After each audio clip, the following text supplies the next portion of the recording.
یہ جو ہم لیندرا لیتے ہیں نا، لیندرا، شادی میں جاتے ہیں لفافہ جیب میں ڈال کے روٹی کھا کے جو آتے ہیں، تمام فقہا نے لکھا یہ حرام ہے۔ 1000 روپے دے کر حرام کی روٹی کھا کے ہم آ جاتے ہیں۔ میں یہی تو کہتا ہوں، اگر آج کوئی یہود ہمیں بٹھا کر سوال کرے یہ تمہاری شادی میرے طریقے پر ہے یا تیرے نبی کے طریقے پر ہے، ہمارے پاس کیا جواب ہے؟ انصاف سے بتائیں کوئی جواب ہے؟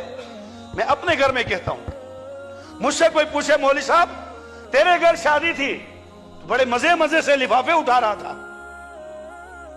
کیا یہ تیرے نبی کا طریقہ ہے؟ اور علماء نے اس کو سود میں شمار کیا، سود میں۔ کیوں؟ اس میں تبادلہ ہے، اگر نہیں ہے تو مجمع میں ایک آدمی اٹھ کر بولے جی ہمارے ہاں یہ تبادلہ نہیں ہے۔ میں کوئی آسمان سے آگر یہ تقریر نہیں کر رہا، میں اسی معاشرے کا آدمی ہوں، میں بھی خاندان اسی معاشرے میں رکھتا ہوں۔ ہم نے الحمدللہ اپنے اس میں خوب جنگ کی اپنے ادھر کہ بھائی ہم نہیں لیں گے اس چیز کو۔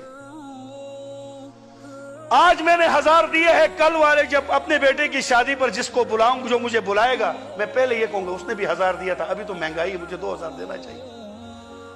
نہیں تو کم از کم یہ تو کہیں گے یار اس نے ہماری شادی پر دیا ہے، ہم بھی اس کو لوٹاتے ہیں کہ نہیں لوٹاتے ہیں؟ مال کے بدلے میں مال، یہی سود ہے۔ اور اس کو آج دیندار طبقہ کر رہا ہے، دیندار طبقہ۔ اس موقع پر نبی کا عشق کہاں چلا جاتا ہے؟ اس موقع پر نبی کا دین کہاں چلا جاتا ہے؟